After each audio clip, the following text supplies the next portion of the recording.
नमस्कार दोस्तों। जब राहु खराब होता है तो यह कन्फ्यूजन देता है, चिंता देता है और विवाद देता है, धोखा देता है और कहीं ना कहीं शरीर में एक सुस्ती सी एक नेगेटिव ऊर्जा दिया करता है। शनि की भांति कुछ राहु का भी इसी तरह का कार्य होता है कि व्यक्ति को अच्छे और बुरे की पहचान आती ही नहीं। दोस्तों, 8 जुलाई से नई ऊर्जा का संचार फिर से होगा। आर्थिक पक्ष आपका मजबूत होगा और स्थितियां फिर से आपके लिए बहुत बेहतर हो जाएंगी।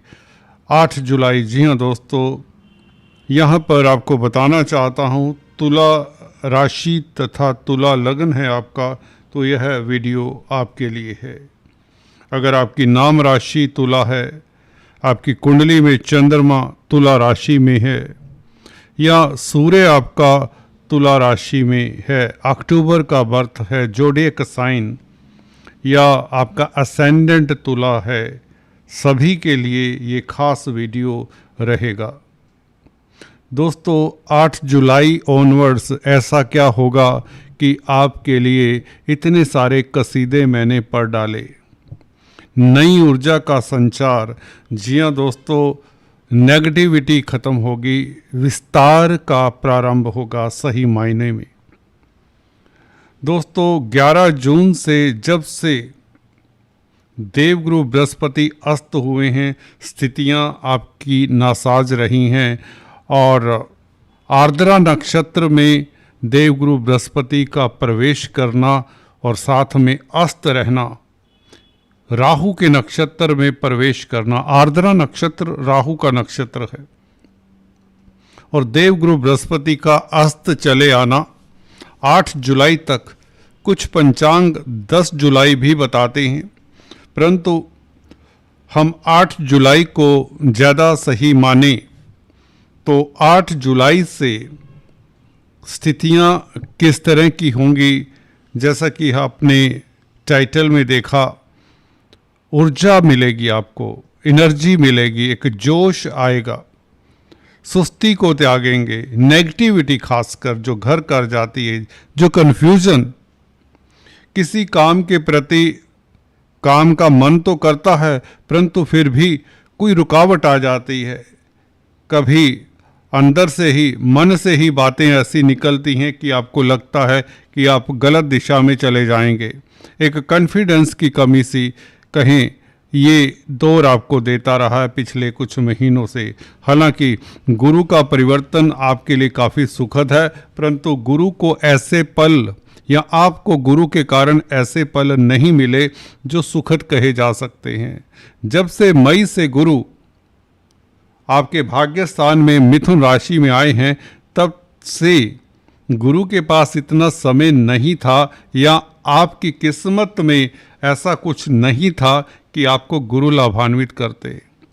कभी अस्त हो रहे हैं, कभी राहु के नक्षत्र में। 8 जुलाई से कुशाग्र होगी, आपके निर्णय उत्तम होंगे और कहीं ना कहीं से बड़ा धन लाभ अचानक से हो ही जाएगा जो रुका हुआ है। क्या होगा वास्तव में? दोस्तों, राहु का ये जो संबंध है गुरु के साथ, राहु भी 3 दृष्टियाँ रखता है। राहु की दृष्टि भी गुरु के ऊपर है, पंचम दृष्टि, और गुरु राहु को देखते हैं। राहु की दृष्टि क्या प्रभाव डाल रही है, इसके ऊपर भी टिप्पणी करते हैं। दोस्तों, पंचम भाव में बैठा हुआ राहु, त्रिकोण में बैठा हुआ राहु बली होता है। वैसे भी शनि की राशि में है, शनि आपके लिए राजयोग कारक हो चुके हैं, तो कहीं ना कहीं देखिए, आपको कर्जे से, बीमारी से, कोर्ट कचहरी से, दुश्मनी से राहत देने वाला ये राहु है। और क्योंकि गुरु अगर आपका तुला लगन है, छठे भाव के मालिक होकर भाग्य स्थान में बैठे हैं, तो सर्विस से आपको 8 जुलाई ऑनवर्ड्स नौकरी पेशा लोगों के लिए समय उत्तम रहेगा। सर्विस रिलेटेड मैटर्स आपके स्मूथ चलेंगे। अगर जॉब में किसी तरह का अवरोध है, किसी तरह की परेशानी है, नौकरी करने को दिल नहीं करता, नौकरी में लेग पुलिंग का माहौल है या कोई नेगेटिविटी है या किसी तरह के मुंडेन कार्यों को लेकर आप काम को ठीक तरह से कर नहीं पा रहे या काम आपको पसंद नहीं है, वो स्थितियों से काफ़ी उभरने का मौका देगा ये शनि गुरु का अभी का ये संबंध। जो पते की बात है वो यही है कि आर्थिक स्थिति आपकी इम्प्रूव होती है और सर्विस में, नौकरी में, व्यापार में, बिजनेस में आपको सफलता मिलनी शुरू हो जाती है। शुक्र का कुछ दिनों पश्चात भाग्यस्थान में आना, लग्नेश का भाग्यस्थान में आना, ये अपने आप में बड़ा राजयोग हुआ करता है। जिन जातकों का शुक्र मिथुन राशि में है, 3 नंबर की राशि में अपनी कुंडली चेक कर लें, आप भाग्यशाली होते हैं इस संसार में अंततः। दोस्तों, किस्मत वाले वो होते हैं जिनकी कुंडली में भाग्यस्थान का मालिक लगन में बैठा हो, केंद्र में बैठा हो, त्रिकोण में बैठा हो या अपने ही स्थान में बैठा हो, वह परम भाग्यशाली होता है। इसी तरह से लगन का मालिक पंचम स्थान में हो या भाग्य स्थान में हो, चतुर्थ भाव में हो, दशम भाव में हो, सप्तम भाव में हो, ये 6 भाव, इन 6 भावों में अगर शुक्र बैठा है तो किस्मत वाले होते हैं। अगर शुक्र यहाँ पर कमज़ोर नहीं है, क्रूर ग्रहों से प्रभावित नहीं है, तो आपके पास संसारिक सुख सुविधाएं, मान सम्मान सभी कुछ होता है। और शुक्र कुछ रोज पश्चात 26 जुलाई से भाग्यस्थान में प्रवेश कर जाएंगे, गुरु के साथ योग बनाएंगे, तो ये आपको शत्रुहंता भी बनाते हैं, भाग्यशाली भी बनाते हैं। गुरु और शुक्र का योग, क्योंकि छठे भाव के साथ संबंध शुक्र का हो जाएगा। मेडिकल क्षेत्र से आपको लाभ होगा, हॉस्पिटल्स में कामकाज करने वालों को लाभ होगा जैसे ही शुक्र गुरु के साथ संबंध बनाता है। छठे भाव के साथ संबंध शुक्र का, तो छठा भाव बीमारों का होता है, बीमारी का होता है। कहीं ना कहीं हॉस्पिटल्स में कामकाज करने वालों के लिए समय अच्छा रहेगा। दोस्तों, छठे भाव से बीमारी देखी जाती है, छठे भाव से या 12वें भाव से हॉस्पिटल्स का विचार भी किया जाता है। अगर आपकी कुंडली में लगन लग्नेश स्ट्रोंग है, भाग्यस्थान का मालिक स्ट्रोंग है, परंतु छठे भाव का मालिक भी स्ट्रोंग है, तो आप मेडिकल लाइन में ट्राई करें, आपका कैरियर उधर डेफिनेटली आपको सफलता देता है। आप वकील भी हो सकते हैं, छठा भाव कोर्ट कचहरी का भी है।